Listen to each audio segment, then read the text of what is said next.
ఏంటిది వాక్యం? నిర్గమకాండము 31వ అధ్యాయము 18వ వచనం.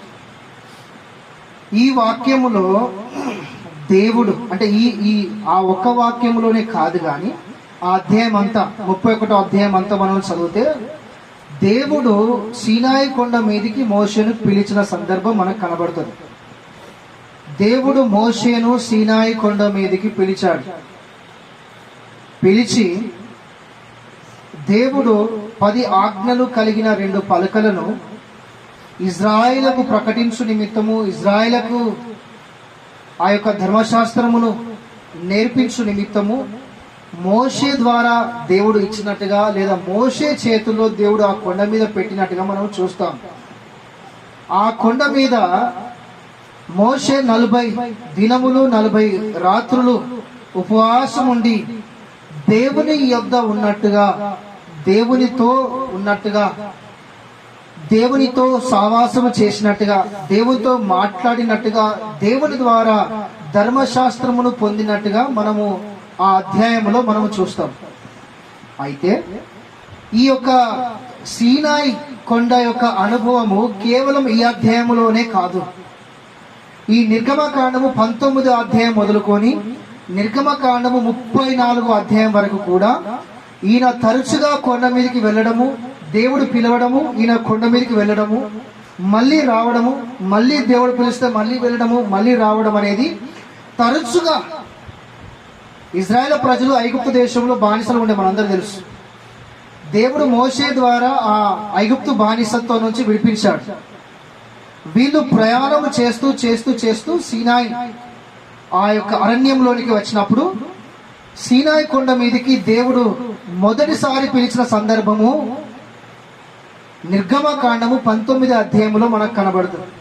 ఈ 19వ అధ్యాయం కాడి నుంచి మొదలుకొని మళ్ళీ చెప్తున్నా 34వ అధ్యాయం వరకు కొండ మీదకి వెళ్ళడము, దేవుడు ఎందుకు పిలిచాడో ఆ పని ముగించుకోవడము లేదా మాట్లాడము, దేవుని ద్వారా పొందవలసిన పొందడము, మళ్ళీ తిరిగి రావడం. అలా ఎన్నిసార్లు జరిగింది అంటే ఒక 6 సార్లు, 6 నుంచి 7 సార్లు అలా దేవుడు పిలవడము, కొండ మీదకి వెళ్ళడము, తిరిగి రావడం అనే సందర్భాలు జరిగినాయి. దీంట్లో ప్రాముఖ్యముగా మోషే ఎన్నిసార్లు కొండ మీదకి వెళ్ళాడు అనేది ఒకసారి మనం ప్రశ్నించుకుంటే చాలా మంది వాక్యానకర్తలు లేదా పండితులు కొంతమంది 2 సార్లు అని చెప్తారు, కొంతమంది 3 సార్లు అని చెప్తారు. కానీ వాస్తవానికి 19వ అధ్యాయము కానుండి మనం ఆలోచన చేస్తే అది సాధారణమైన పనులు. జస్ట్ మోషేతో మాట్లాడడానికి లేదా మోషే నువ్వు వెళ్ళి ఇజ్రాయేల్ ప్రజల్ని పరిశుద్ధపరచు అని చెప్పడానికి, లేదా నేను మీకు కొన్ని ఆజ్ఞలు ఇవ్వబోతున్నాను భవిష్యత్తులో అనే విషయాన్ని కూడా చెప్పడానికి, ఇలా కొన్ని విషయాల్లో వాళ్ళని సిద్ధపరచడానికి ధర్మశాస్త్రం ఇవ్వక ముందు పలుమార్లు దేవుడు మోషేను కొండ మీదకి పిలిచాడు. మోషే కొండ మీదకి వెళ్ళాడు, దేవుని ద్వారా పొందవలసిన ఉపదేశమును పొంది మళ్ళీ ఇజ్రాయేల్ మధ్యలోకి వచ్చి దేవుణ్ణి సేవించాడు ఇజ్రాయేల్ నాయకుడైన మోషే. దేవునికి స్తోత్రం, హల్లెలూయా. అర్థమైందన్నమాట, రైట్. అయితే కానీ ప్రాముఖ్యంగా 2 లేదా 3 సార్లు అని దేని గురించి ప్రస్తావిస్తున్నారు అంటే, మొదటిసారి అంటే ఎక్కువ టైం, దానికి ముందు కూడా ఆయన సీనాయి కొండ మీదకి వెళ్ళాడు, కానీ ఎక్కువ టైం స్పెండ్ చేయలేదు. ఆయన అక్కడ ఎక్కువ సమయం అక్కడ దేవునితో ఆయన గడపలేదు. వెళ్ళడము, దేవుని ఉపదేశం పొందడము, తిరిగి రావడం అనేది జరిగింది. కనుక దాన్ని ఎక్కువ లెక్కలోనికి వాళ్ళు తీసుకోలేదు. దేన్ని తీసుకున్నారు అంటే 40 పగళ్ళు 40 రాత్రులు ఉపవాసం ఉండి దేవుని దగ్గరనే ఉండి ఆయన ప్రార్థించినట్టుగా, దేవుని స్వరాన్ని విని దేవుని ద్వారా ధర్మశాస్త్రాన్ని పొందుకున్న సందర్భం ఏదైతే ఉన్నదో దాన్నే వాక్యానకర్తలు లేదా పండితులు లెక్కలోనికి తీసుకున్నారు. అందుకే మోషే సీనాయి కొండ మీదకి ఎన్నిసార్లు పోయిండు అంటే కొంతమంది 2 సార్లు అని చెప్తారు, కొంతమంది 3 సార్లు అని చెప్తారు. అది కూడా సందర్భం ఏంటిది అంటే, మొదటిసారి దేవుడు రమ్మని అన్నప్పుడు ఆయన కొండ మీదకి వెళ్ళి 40 దినాలు 40 పగళ్ళు అక్కడ ఉంటే 2 పలకల మీద 10 ఆజ్ఞలు రాయబడి ఉన్న ఆ 2 పలకలనే దేవుడు మోషేకి ఇస్తాడు. 40 దినాలు 40 పగలు 40 రాత్రులు దేవుని దగ్గర మోషే అక్కడ ఉన్నప్పుడు ఆయన వెనక ముందు అనగా తడువు చేయుచున్నప్పుడు ఒక శబ్దము మోషేకి వినబడుతుంది. అప్పుడు మోషే ఏమనుకున్నాడు అంటే, ఎవరన్నా యుద్ధానికి వచ్చారు కావచ్చు, ప్రజలు యుద్ధంలో ఉన్నారు అని చెప్పేసి అనుకున్నాడు. అప్పుడు దేవుడు ఏమన్నాడు, లేదు మోషే, నీ ప్రజలు తప్పు చేశారు, నీ ప్రజలు చెడిపోయారు, కనుక నీవు త్వరగా దిగి వెళ్ళిపో అని చెప్పేసి మాట్లాడినప్పుడు మోషే అక్కడి నుంచి దిగి కిందికి వచ్చాడు. అప్పుడు ఇజ్రాయేల్ ప్రజలందరినీ చూస్తే వాళ్ళు నిజంగానే దేవుడు చెప్పినట్టు చెడిపోయింది. దేవుడు చేసిన మేలను మర్చిపోయింది. ఇజ్రాయేలు అనబడుతున్న ఆ సంఘం మధ్యలో ఒక విగ్రహాన్ని నిలబెట్టి, ఇజ్రాయేలు వినండి, ఐగుప్తు నుంచి తీసుకొని వచ్చిన దేవుడు ఈయనే అని చెప్పేసి తినడము, త్రాగడము, గంతులు వేయడం అనే పనులు చేస్తున్నారు. ఆయన కోపం వచ్చి ఆ ఆజ్ఞను గల 2 పలకలను వారి మీద పడవేగా అగ్ని వచ్చి 3000 మంది చనిపోయినట్టుగా మనం అక్కడ చూస్తాం. ఆ తర్వాత వారు ఎన్నటికీ కూడా విగ్రహారాధన చేయకూడదు అని చెప్పేసి ఆ చేయబడిన బంగారము కరిగించబడి చేయబడిన యొక్క విగ్రహమును తుక్కు చేసి జ్యూస్ లాగా చేసి ఇజ్రాయెల్ అందరికి తాగించండి. ఒకవేళ దాన్ని ఆ మూలకు పెట్టు ఈ మూలకు పెట్టు అని చెప్పేసి ఉంటే మళ్ళా గట్టినే మళ్ళీ బయట తీసి మళ్ళీ మొగ్గుతారు, మళ్ళీ పూజిస్తారు, మళ్ళీ దేవుని ఉగ్రతకు బలి అయిపోతారు. అలా కాకూడదు. ఇజ్రాయేలు ఆశీర్వదించబడిన జనాంగమే గాని శపించబడిన జనాంగము కాదు. వాళ్ళు నష్టపోవద్దు అని భవిష్యత్తును ఆలోచించి దాన్ని ఒక జ్యూస్ లాగా చేసి ఇజ్రాయేలుకు తాగిపిస్తాడు మోషే. ఆ తర్వాత పశ్చాత్తాపడడానికి మళ్ళీ 2వసారి ఆయన సీనాయి కొండ మీదకి వెళ్ళినట్టుగా బైబిల్లో రాయబడింది. 34వ అధ్యాయంలో 2వసారి వెళ్తాడు ఆయన. అక్కడ 2వసారి 40 దినములు 40 రాత్రులు అక్కడ ఉండి దేవునితో గడిపి మళ్ళీ ఆ ఉపదేశమును పొంది మొదటిగా రాయబడిన 2 పలకలో ఉన్న 10 ఆజ్ఞలు దేవుడు తన స్వహస్తాలతో రాశాడు. కానీ 2వసారి సీనాయి కొండ మీదకి వెళ్ళినప్పుడు మళ్ళీ 2 పలకల మీద 10 ఆజ్ఞలు రాస్తారు. అది దేవుడు స్వహస్తాలతో రాసినవి కాదు, మోషే రాస్తాడు తన స్వహస్తాలతో 2వసారి. అలా ఆ యొక్క ధర్మశాస్త్రమును దేవుని ద్వారా పొంది కొండ కిందికి వచ్చి ప్రజలందరికీ బోధించినట్టుగా మనం చూస్తాం. ఇలా 2 సందర్భాలు ప్రాముఖ్యంగా మనకు కనబడతాయి. మరి 3వ సందర్భం అని కూడా ఎందుకు అంటున్నారు అంటే, ప్రత్యక్ష గుడారమును గురించిన నమూనా దేవుడు ఆ కొండ మీదనే ఇచ్చాడు. అది హెబ్రీయులకు రాసిన పత్రిక 5వ అధ్యాయము 8వ వచనం రాయబడి ఉంటుంది. కనుక ఆయన 3వసారి దేవుడు పిలిచాడు, 3వసారి సీనాయి కొండ మీదకి మోషే వెళ్ళాడు. అక్కడ దేవుడు ఆ ప్రత్యక్ష గుడారమును గురించిన నమూనా దేవుని ద్వారా మోషే పొందాడు అని చెప్పేసి చాలా మంది యొక్క విశ్వాసం, చాలా మంది యొక్క నమ్మిక. దీన్ని బట్టి కొంతమంది 2 సార్లు అని లెక్కిస్తారు, కొంతమంది 3 సార్లు అని లెక్కిస్తారు. కానీ నిర్గమకాండము 12వ అధ్యాయం 19వ అధ్యాయం మొదలుకొని 34వ అధ్యాయం వరకు మనం సరిగ్గా చదివినట్లయితే వాస్తవానికి ఆయన కొండ మీదకి వెళ్ళిన సందర్భాలు 6 లేదా 7 సార్లు మనకు కనబడతాయి. ఇది పరిశుద్ధమైన గ్రంథములో దేవునితో మోషే సీనాయి కొండ మీద దేవునితో గడిపిన అనుభవాలు, దేవునితో గడిపిన సందర్భం మనకు ఈ వచనాలలో, ఈ అధ్యాయంలో మనకు కనబడతాయి. దేవునికి స్తోత్రం. హల్లెలూయా. ఒకసారి 2 చేతులు పైకి నిలబడి చెప్పండి గట్టిగా, హల్లెలూయా. ఇంకొకసారి గట్టిగా. దేవుడు మోషేను కొండ మీదకి పిలిచిండు. ఎందుకు పిలిచిండు అంటే ధర్మశాస్త్రాన్ని ఇవ్వడానికి పిలిచిండు.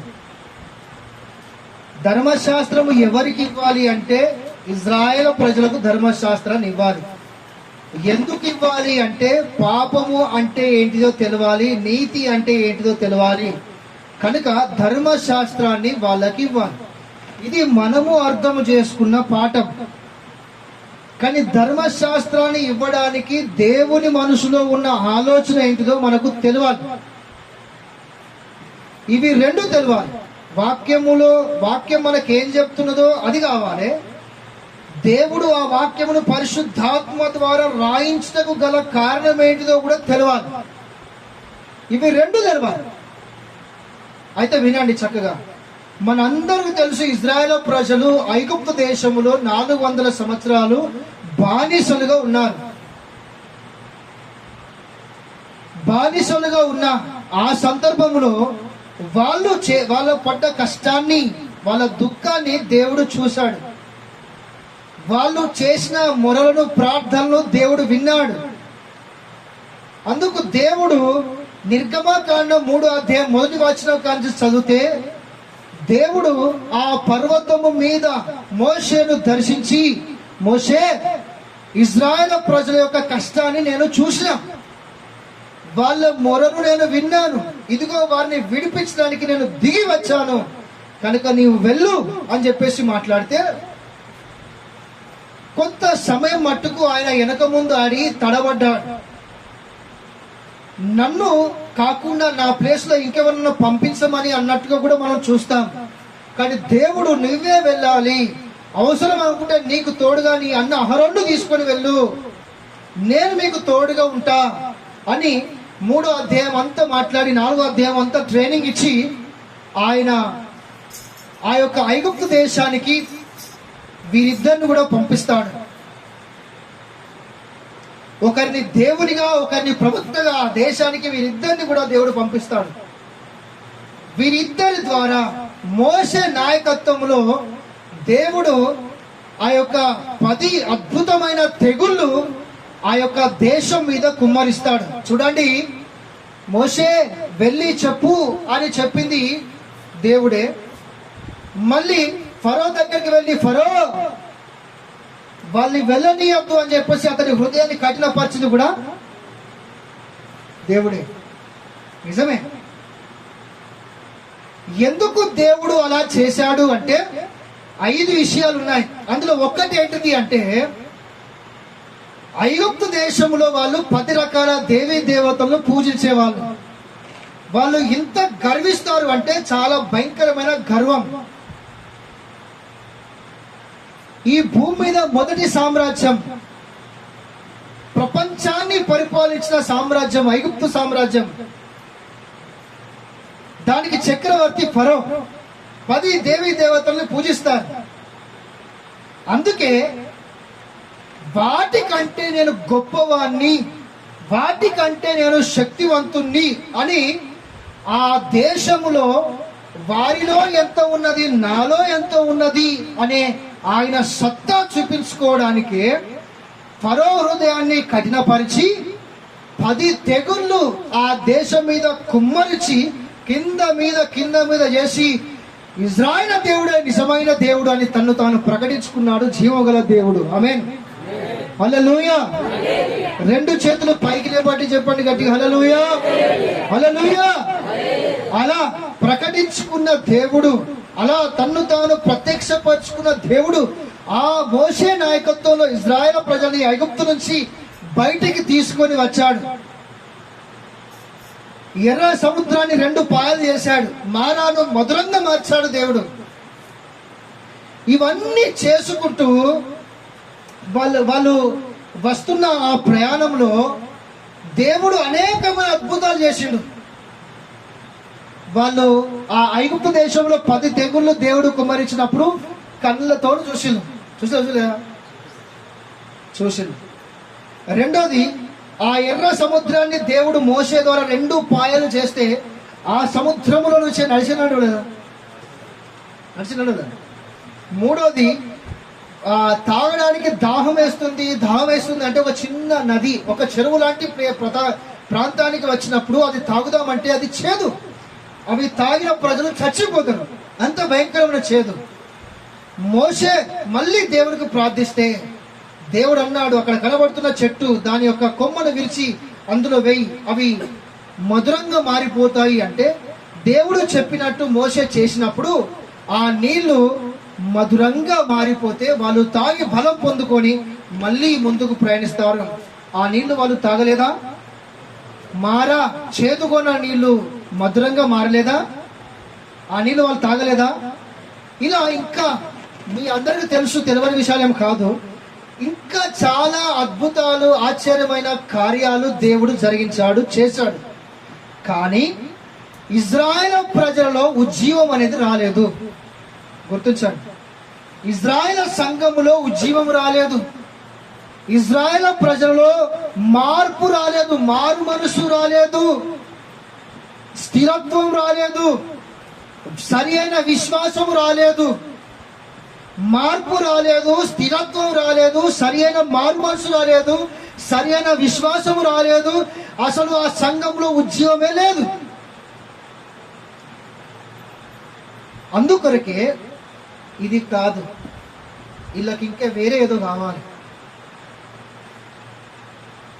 ఇలా నేను చేసుకుంటూ వెళ్తా, నేను చేయడానికి సామర్థ్యులను, కానీ దీంతోనే వీళ్ళకు విశ్వాసం రాదు, దీంతోనే వీళ్ళు స్థిరపరచబడరు, దీంతోనే వీళ్ళలో ఒక ఉద్యమం రాదు, దీంతోనే వీళ్ళకు మారు మనసు అనేది రాదు.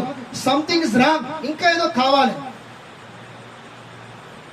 అది ఏంటిది అని దేవుడు ఆలోచన చేసి, గుర్తుంచుకోండి, ఈ ధర్మశాస్త్రము కేవలము కొండ మీద మోషేకు మాత్రమే ఇచ్చాడు అని మనం అనుకుంటాం. కానీ ఈ ధర్మశాస్త్రాన్ని దేవుడు ఆయన సభాపర్వతం మీద, అంటే దేవునికంటూ ఒక సభాపర్వతం అనేది ఉన్నది, సపరేట్. అక్కడ ఓన్లీ త్రిత్వము కలిగిన దేవుడు, 24 పెద్దలు మాత్రమే ఉంటారు. దాన్నే సభాపర్వతము అని అంటారు. దేవుని ఒక హెడ్ ఆఫీస్.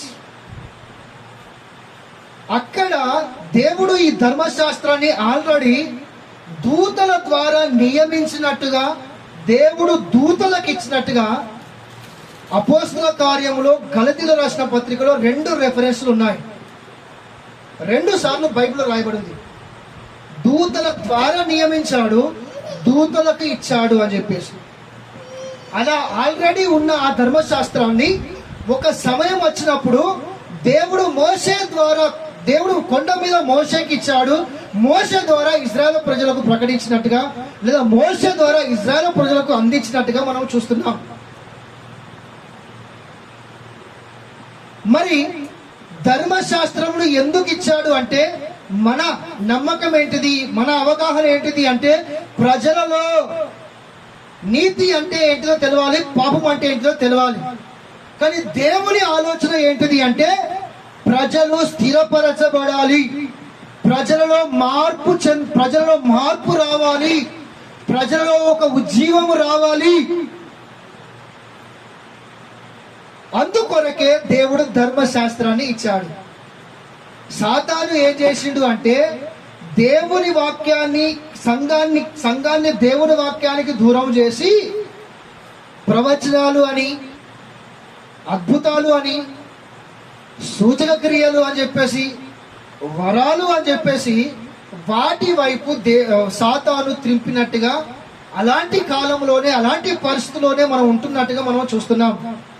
దేవుని బిడ్డలారా, మన అందరము చక్కటి పరిస్థితుల్లో ఉన్నాము కావచ్చు, కానీ కొన్ని రాష్ట్రాలు, ఈ గ్రామాన్ని మనం పక్క పెడితే, మండలాలు, రాష్ట్రాలు, జిల్లాలు, దేశాలు, ఎక్కడ ఎక్కువ మంది కనబడుతున్నారు? వాక్యము ఎక్కడైతే ఉన్నదో అక్కడ ఉన్నారా, లేదా అద్భుతాలు, సూచక క్రియలు ఎక్కడైతే ఉన్నాయో అక్కడ ఉన్నారా? అది ఇప్పుడే కాదు, యేసు ప్రభు కాలము నుండి మనం ఆలోచన చేసినా కూడా, యోహాను సువార్త 6వ అధ్యాయము మనం చదివితే, 6వ అధ్యాయంలోనే కాదు, అనేక అధ్యాయాల్లో యేసు ప్రభు ఈ లోకానికి వచ్చినప్పుడు కుంటి వారికి దేవుడు స్వస్థత, దయ్యములు పీడించబడుతున్న వాళ్ళకి విడుదల, మరణించిన వారిని సైతం కూడా దేవుడు లేపిన సందర్భాలు ఉన్నాయి. దేవుడు అద్భుతాలు, సూచక క్రియలు చేస్తే లక్షల్లో వేలలో వచ్చింది ఆయన దగ్గరికి. కానీ వాక్యం చెప్తే, చెప్పండి అందరు, మీరు మాట్లాడాలి. వాక్యం చెప్తే ఏమైంది? వెళ్ళిపోయింది. యోహాను సువార్త 6వ అధ్యాయం 60వ వచనంలో ఇంత కఠినంగా చెప్తే ఎవరుంటారు ప్రభు అని చెప్పేసి శిష్యులు అంటారు. అందరు పోయింది కదా, ఇంత కఠినంగా చెప్తే ఎవరుంటారు ప్రభు అని చెప్పేసి అంటున్నారు.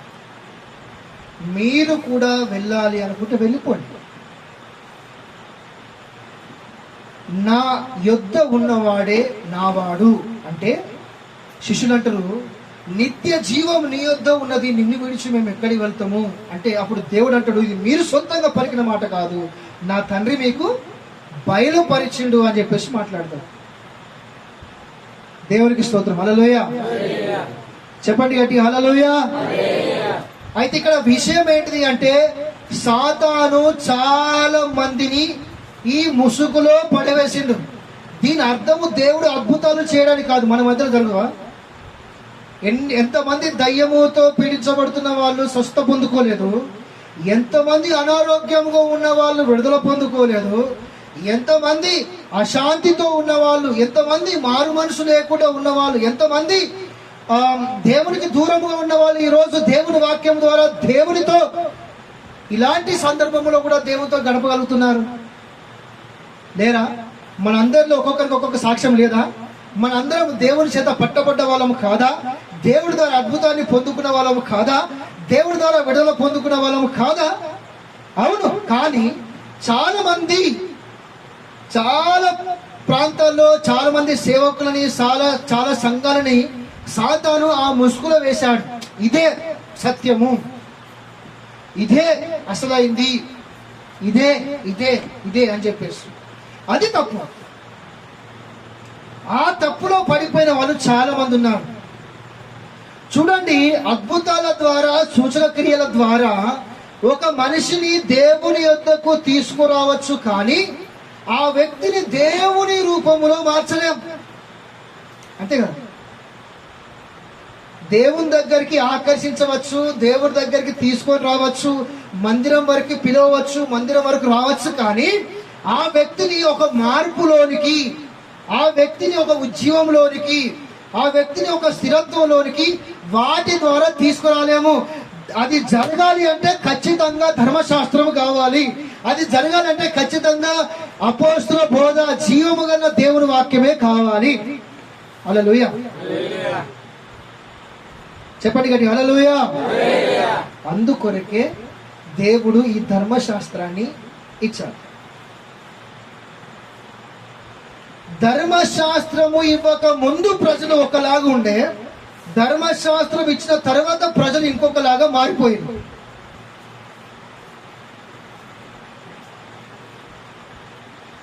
ఒక మార్పు అనేది, ఎంతో కొంత మార్పు అనేది మనకు కనబడుతుంది.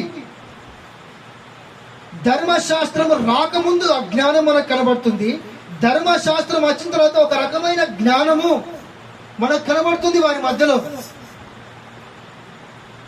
అందుకే ఆ సంఘానికి ఒక పునాది వేయాలి, ఆ సంఘంలో ఒక ఉజ్జీవాన్ని తీసుకొని రావాలి, ఆ సంఘంలో ఒక స్థిరత్వాన్ని తీసుకొని రావాలి, ఆ సంఘంలో ఒక మార్పును తీసుకొని రావాలి. అందుకు మోషే ధర్మశాస్త్రమే దానికి అవసరము, దేవుని వాక్యమే దానికి కావాలి. కనుక రా అని దేవుడు మోషేని పిలిచి ఆ ధర్మశాస్త్రాన్ని ఇచ్చినట్టుగా మనం చూస్తున్నాం. కనుక దేవుని బిడ్డలారా, ఈ అంత దినాల్లో మనం ఉంటున్నాము కనుక దేవుని వాక్యానికి మనము చాలా ప్రాధాన్యత ఇవ్వాలి. దేవుని వాక్యాన్ని నేర్చుకుంటూ దైవికమైన జ్ఞానములో మనం ఎదగాలి. ఎలా ఎదగాలి అంత దినాల్లో అంటే, ఉదాహరణకి ఒక వాక్యాన్ని చదువుకుందాం. అపోస్తుల కార్యము 17వ అధ్యాయము 10వ వచనం చదవండి ఒకసారి. అక్కడ ఒక సంఘము గురించి రాయబడి ఉంటుంది. వెంటనే సహోదరులు రాత్రి వేళ పౌలును శీలను బెరియాకు పంపించిరి. ఎక్కడి నుండి పంపించారు అంటే, వాళ్ళు తెస్సలోనికియా పట్టణములో సువార్త ప్రకటించారు. కరెక్ట్ 15 రోజులు అక్కడ సువార్త ప్రకటిస్తారు. అక్కడ భయంకరమైన కష్టము, భయంకరమైన శ్రమలు వస్తాయి. అందుకే రాత్రి అతన్ని ఆ యొక్క మేడగది నుంచి ఒక బుట్టలో దించి, సేవకులు అక్కడున్న సంఘస్థులు బుట్టలో నుంచి కిందికి దించి రాత్రి అక్కడ నుంచి కరెక్ట్ 50 కిలోమీటర్ల దూరం ఉంటుంది బెరియా సంఘం, బెరియా ప్రాంతం. ఆ ప్రాంతానికి రాత్రే పౌలును శీలను పంపిస్తారు. చదువుదాం. వారు బెరియాకు వచ్చి యూదుల సమాజ మందిరంలో ప్రవేశించి వీరు తెస్సలోనికేలో ఉన్న వారి కంటే గనులై ఉండిరి గనుక ఆసక్తితో వాక్యమును అంగీకరించి. చూడండి, ఆసక్తితోని నిద్రమోకాలతో కాకుండా, బలవంతముతో కాకుండా, ఆసక్తితోని దేవుని వాక్యాన్ని అంగీకరించి పౌలును శీలను చెప్పిన సంగతులను చెప్పిన వాక్యమును రాసుకొని అలాగా ఉన్నాయా లేవా అని ప్రతిదినం లేఖనమును పరిశోధించి ఆదివారం మాత్రమే పరీక్షించారు లేదా చెప్పిన రోజు మాత్రమే పరీక్షించారు అని రాయబడిందా? మీరు చెప్పండి, నోరు తెచ్చి చెప్పండి. మరి మనం ఉన్నాం అట్లా? మనం చేస్తామా? దాంట్లో స్త్రీలు ఉన్నారు, దాంట్లో పురుషులు ఉన్నారు, దాంట్లో పెద్ద వయసుగా ఉన్నారు, దాంట్లో చిన్న వయసుగా ఉన్నారు, అందరూ ఉన్నారు అన్న. అది బైబుల్ కాలేజ్ కాదు, అది సంఘం. ఇప్పుడు ఎట్లా జునరేపనపల్లి ఇది ఎట్లా ఉన్నదో సంఘము, అట్లనే బేరియా అనే ప్రాంతంలో అక్కడ ఒక సంఘం ఉంది. ఆ సంఘము ఎందుకు తెస్సలోనికేలో ఉన్న సంఘము కంటే ఈ సంఘం ఆట పరిశుద్ధాత్మ దేవుడు రాయిస్తున్నాడు గనులు. ఎందుకు? ఆసక్తితోని దేవుని వాక్యాన్ని అంగీకరించారు.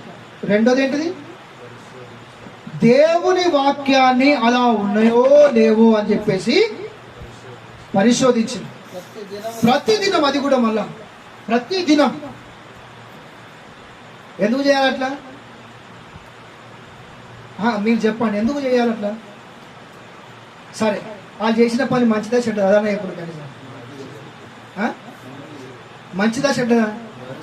ఎందుకు మంచిది? అది కూడా మీరే చెప్పండి. ఎందుకు మంచిది? మీకు ఎందుకు మంచిది అనిపించింది అట్లా?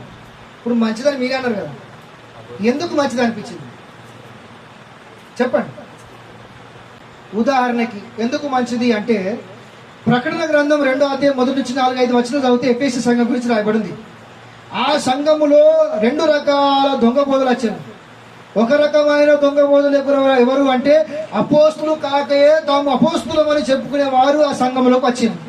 వీళ్ళు అపోస్తులు కాదు, నడువుల్లి అంటే నడిచింది. అవునా కదా? అంత జ్ఞానం ఆ సంఘానికి ఎక్కడిది? 2వ మిషనరీ యాత్రలో పౌలు శీల ఎఫెసీ సంఘములో 3.5 సంవత్సరాలు అక్కడ ఉండి తరచుగా దేవుని వాక్యాన్ని వాళ్ళకి బోధించారు కనుకనే వాళ్ళకు ఆ జ్ఞానము ప్రాప్తి చెందింది. రెండవ బోధ, నికోలయతులు అనే మతపరమైన బోధ చేసే వాళ్ళు కూడా సంఘంలోకి వచ్చింది. వాళ్ళను గెదిమిల్లు ఆ సంఘంలోకి వెళ్ళి, ఇది తప్పుడు బోధ అని గెదిమిల్లు. అంటే ఈ 2 పనులు వాళ్ళు చేసినందుకు దేవుడు సూపర్ మెచ్చుకున్నాడు. మీరు సూపర్ అని చెప్పేసి ఇక తర్వాత జరిగిన సంగతి తెలిసిపెట్టి ఇక్కడైతే మెచ్చుకున్నాడు.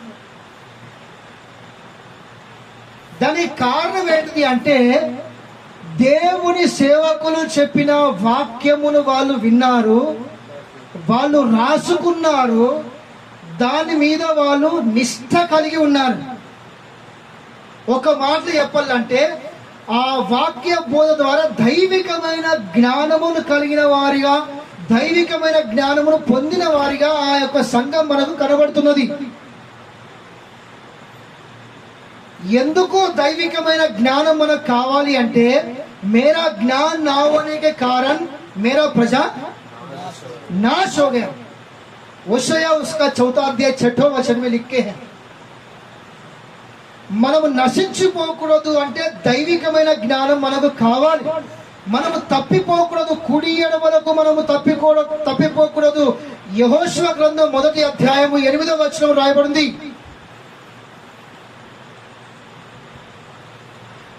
కనుక మనకు దైవికమైన జ్ఞానం కావాలి. నశించిపోవద్దు అంటే దైవికమైన జ్ఞానం కావాలి. కుడి ఎడమల తప్పిపోవద్దు అంటే దైవికమైన జ్ఞానం కావాలి. మన జీవితాలు ఎండిపోవద్దు. కీర్తన గ్రంథం 1వ అధ్యాయం 1 నుంచి 3 వచనాలు, ఎండిపోవద్దు అంటే దైవికమైన జ్ఞానం కావాలి. అబద్ధ బోధలో పడిపోవద్దు అంటే ప్రకటన గ్రంథం 2వ అధ్యాయం 1-4 వచనం ప్రకారము దైవికమైన జ్ఞానము కావాలి.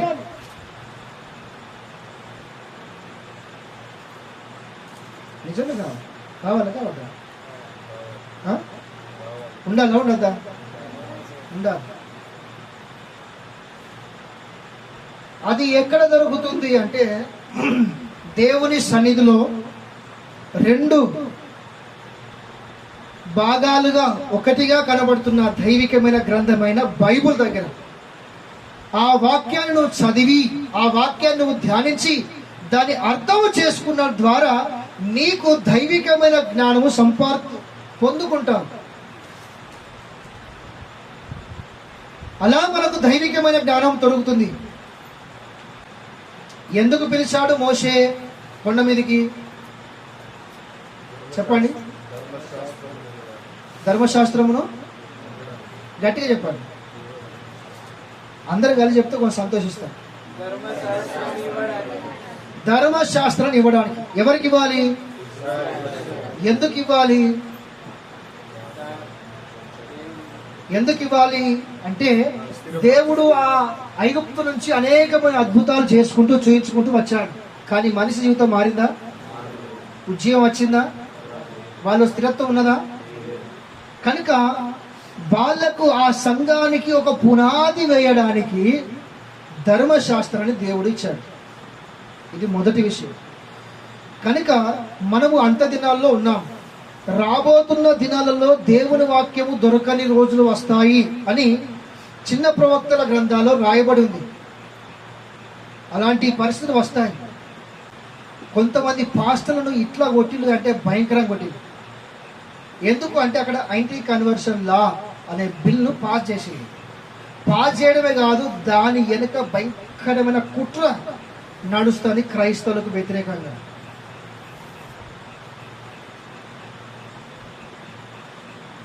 బైబుల్ పట్టుకోవడానికి అధికారం లేదు, ఫ్రీడమ్ లేదు, స్వతంత్రం లేదు. ఇప్పుడే అలాంటి పరిస్థితులు ఉంటే ఇంకా రాబోతున్న పరిస్థితులు ఎట్లా ఉంటాయి కావచ్చు. దేవుడు వాక్యం సెలవిస్తున్నది, వాక్యము దొరకని రోజులు వస్తాయి. రెండోది కూడా చెప్తా. రెండోది కూడా ఏంటిది అంటే మీ అందరు తెలుసు, అక్రమం విస్తరించిన ద్వారా అనేకుల ప్రేమ చల్లారెను అని మత్తయి సువార్త 24వ అధ్యాయం 12వ వచనం రాయబడింది. ఉన్నదా లేదా? చెప్పండి గట్టిగా. ఉన్నది. దాన్ని మళ్ళొకసారి మనం జ్ఞాపకం చేసుకుందాం ఈ వాక్యము. కానీ ఇది ఎందుకు తీసుకొని వచ్చినా అంటే నిజంగానే తిమోతి రాసిన పత్రిక 2వ పత్రిక 3వ అధ్యాయము 1వ వచనంలో కూడా అక్కడ అంత్య దినాలలో స్వార్థ ప్రియులు ఉంటారు, వాళ్ళ భక్తి అంటే బయటికి భక్తి గలవారమని చెప్పుకున్నా కూడా శక్తిని ఆశ్రయించని వారు, శక్తి లేని వారు ఉంటారు అని చెప్పేసి కొన్ని విషయాలు పౌలు గారు తిమోతికి చెప్తాను. సూపర్ ఉంటాయి. ఇప్పుడు అలాంటి దినాల్లో మనం ఉన్నాం. దేవుని వాక్యము ఎక్కడన్నా ఉన్నదా అంటే ఎక్కడో ఒక్క ప్లేసులనే మనకు కనబడుతుంది. కానీ మన మహారాష్ట్రలో ఎన్ని జిల్లాలు ఉన్నాయి, ఎన్ని తహసీలు మండలాలు ఉన్నాయి, ఎన్ని గ్రామాలు ఉన్నాయి, ఎన్ని సంఘాలు ఉన్నాయి, ఎంతమంది సేవకులు ఉన్నారు. కానీ ఒక్క సేవకుని తీసుకొని వచ్చి వాక్యం చెప్పించుకుందాము అంటే నెంబర్ 1 వచ్చి ఏం చెప్తున్నా భయం. నిజమే. నెంబర్ 2 రెండోది ఏంటిది అంటే ఆ వ్యక్తిని తీసుకొని వచ్చి సంఘములో నిలబెట్టించి అతని ద్వారా దేవుని వాక్యము నేర్చుకునే అంత స్థితిలో కూడా సేవకులు లేరు. అంటే ఆ ప్యాటర్న్లో కనబడతలేరు ప్రజలు. సేవకులు చాలా తక్కువైపోయింది. సీనియర్ లేదా 40 సంవత్సరాలు, 30 సంవత్సరాలు, 20 సంవత్సరాలు. ఇది సేవకుల మీటింగ్ కాదు, నేను సేవకుల గురించి చెప్తలేను. ఎందుకు చెప్తాను అంటే వాక్యము కొరత అవుతున్నది అనే విషయాన్ని చెప్తున్నా. వాక్యము దొరకడం లేదు అనే విషయాన్ని చెప్తున్నా. వాక్యము తగ్గిపోతుంది అనే విషయాన్ని చెప్తున్నా. భక్తి చల్లారిపోతుంది అని రాయబడింది కదా. సేమ్ టైం వాక్యం కూడా దిగిపోతున్నది, వాక్యం కూడా తగ్గిపోతున్నది. నిజమే. వేరే పని రాలేదు. నీవు వచ్చి దేవుని వాక్యాన్ని బోధించు అని చెప్తే అక్కడికి వెళ్ళి ఈ నోవాహు పావురాన్ని ఓడల నుంచి ఎన్నిసార్లు బయటికి పంపించాడు అని అంటే ఒక్కటేసారి అన్నారు. మొత్తం సేవకులే, కొంతమంది విశ్వాసులు ఉండే, మొత్తం మంది సేవకులే ఉండే, ఒక్కటేసారి అన్నారు. నిజంగా ఒక్కటిసారి పంపినా? నోవాహు ఓడ నుంచి పావురాన్ని ఎన్నిసార్లు పంపించిండు చెప్పండి? అయ్యో, కొంచెం అందరూ మాట్లాడితే మంచిగా అనిపిస్తుంది. ఎందుకు అడిగిలే నా మీద? గట్టిగా చెప్పలేదు. 2 సార్లు కాదు, 3 సార్లు. 2 సార్లు 3 సార్లు పక్క పక్క. ఆది కాండం 8వ అధ్యాయం, మన వాక్యం కాదు, అక్కడికి అవసరం లేదు, కానీ 8వ అధ్యాయంలో మనం చదివితే మొదటిసారి పావురాన్ని పంపిస్తాడు. కాలు పెట్టుకునే స్థలం లేకపోతే రిటర్న్ వస్తుంది పావురం. 2వసారి పంపిస్తాడు, ఒలివల చెట్టు ఆకుని తీసుకుని వస్తాడు.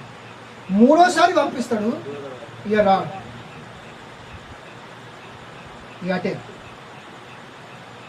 ఎందుకు ఇలా జరిగిందంటే అది పెద్ద విషయం, అది మనకు అవసరం లేదు. కానీ ఎందుకు చెప్తున్నాను అంటే ఒకటేసారి అన్నారు దైవజనుడు. వాక్యము కొరత అవుతున్న దినాలలో మనం ఉన్నాం కనుక బేరియా సంఘము లాంటి సంఘముగా మనము మార్పు చెందాలి. మరియా మార్త ఇద్దరు ఉన్నారు. మీకు ఎవరిష్టం ఇద్దరులో? చెప్పండి. ఈ ఇద్దరిలో మీకు ఎవరిష్టం బాగా? అందరు గట్టిగా చెప్పులు. ఎందుకు? అదే ఎందుకు ఇష్టం మీకు బాగా మరియా?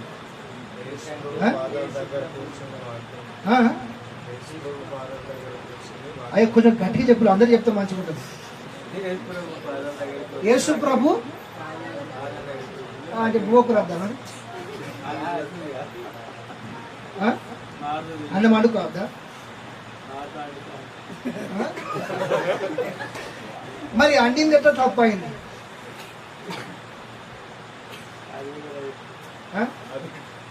ఎట్లా మీకు ఇష్టం కాదు చెప్పండి వార్త? చెప్పండి, ఎందుకు ఇష్టం కాదు మార్త? పాపం యేసుప్రభు వచ్చిందని చెప్పి లోపలికి వెళ్ళి అన్నం చేసి పెడతా తప్ప, నీళ్ళు వేడి చేసి మా సల్ల కూడా వచ్చిందో మరి ఎండ కూడా వచ్చిందో, మొత్తానికైతే చలిలో వేయాలో వేడిలో వేయాలో, మొత్తానికి ఏదో వంట రూమ్లో చూసుకోవాలని చూసుకుని తప్ప, లేకపోతే డికాషన్ పెట్టింది కావచ్చు, పాలునే లేవు ఆ టైంలో తప్ప చాయ్ పెట్టించుడు. మేము వస్తే మిన్నలకి ఇద్దరు పెట్టాలి నాకు చాయ్ అన్నం. మరి మార్త తప్పైతే మీరు అందరు తప్పేవారు. చెప్పండి, ఎట్లా మార్త తప్పు? ఎందుకు మీకు ఇష్టం లేదు మార్త?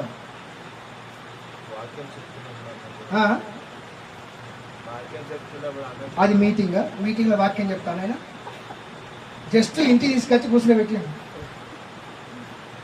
నిజమే, ఇంటికి తీసుకొని వచ్చి కూర్చుని పెట్టినాను. అయ్యా కూర్చో, మరి నీకేమైనా తీసుకొని వస్తాను లోపలికి పోయింది. ఇక అటే ఉన్నది అంటే ఇక చేసే పనులు చేసుకుంటాను. పాపం ఒకటే ఉన్నది, అందుకే వస్తాను. ఏం ప్రభు నా మీద నీకు సింపలేదా? నేను లోపల పని చేస్తానా? నువ్వు మరియా నాకు తోడుగా పంపించచ్చు కదా అన్నదా లేదా? మరియా మార్త అన్నదా లేదా? చెప్పండి, మీకు ఎట్లా మార్త ఇష్టం లేదు, ఎట్లా మరియా ఇష్టం? చెప్పండి.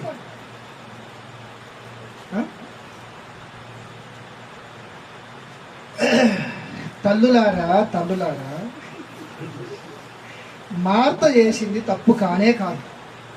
100% వంట అనడము, భోజనం పెట్టడము, నీళ్ళు ఇవ్వడము, ఛాయ్ ఇవ్వడము కరెక్టే. కానీ అన్నకాడనే ఉన్నది కథ. కానీ అన్నకాడున్న కథ ఏంటిది అంటే యేసుప్రభు దగ్గర కనబడుతుంది మనకు.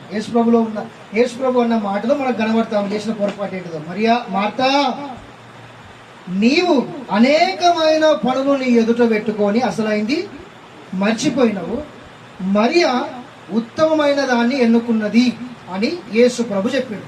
అంటే ఇప్పుడు ఈ వాక్యంలో అర్థం ఏంటిది? ఆమె చేయవలసిందంత కాకుండా దానికి రెట్టింపు పనులు పెట్టుకున్నది తల్లి అక్కడనే. అర్థమైందా మీకు? ఆమె ఎంత మట్టుకు చేయాలో అంత మట్టుకు కాకుండా దానికి రెట్టింపు పనులు అక్కడే పెట్టుకొని అదే అంకితం అయిపోయింది వంట రూమ్కి అయ్యాడు. అది ఆమె చేసిన తప్పు. నువ్వు తప్పు చేసింది కాకుండా మళ్ళీ వచ్చి దేవుణ్ణి అంటాను, నీకు చింత లేదా ప్రభువా నా మీద, నీవు మరియను పంపించచ్చు కదా అని చెప్పేసి అంటది. మార్త వంట రూముకు వెళ్ళిన సందర్భము తప్పు కాదు, కానీ ఆమె చేయవలసిన పని కంటే ఎక్కువ పని పెట్టుకున్న చూసినావా, అది తప్పు. ఆ ఎక్కువ పని ఆమెను యేసు ప్రభు దగ్గరికి రాకుండా అదే ఆపేసింది. ఇప్పుడు చాలా మంది 100% చెప్తున్నా, చాలా మంది సేవకులు, చాలా మంది సంఘ విశ్వాసులు, కుటుంబాలు ఫుల్ బిజీ. వాళ్ళు చేయాల్సింది కాకుండా దానికి ఇంకా ఎక్కువ పెట్టుకొని ప్రార్థన చేయరు, వాక్యం చదువు. ఇంకొక విషయం కూడా చెప్తున్నా, దయచేసి మీరు ఏమనుకోవద్దు, మీరు వయసులో అనుభవంలో పెద్దోళ్ళు, నేను చాలా చిన్నోని. ఈరోజు ఎంతమంది ప్రార్థన చేసి వచ్చింది, ఈరోజు ఎంతమంది వాక్యం చదివి వచ్చిండు అంటే ఇద్దరే లేపిరు. 40 పాస్టర్లు ఉంది అక్కడ, 40 మంది పాస్టర్లు. నిజమే. విశ్వాసులు అయితే గిట్ల నవ్వుతారు, తలకాకి పెట్టుకొని. నిజమే, గిట్ల తలకాకి పెట్టుకొని నవ్వుతాను. ఎందుకు చదవలేదు అంటే కొంచెం వేరే పని ఉండే, లేకపోతే మర్చిపోయినాము. ఎందుకు మర్చిపోయినాం కావచ్చు, వేరే పని అనే మాట ఎట్లా వచ్చింది కావచ్చు. నిజంగానే నిజం చెప్తున్నా, సత్యం చెప్తున్నా, మతి అంటే దాని ఏమో తెలుగు ఏమంటారు, మతి మరుపు అంటారా?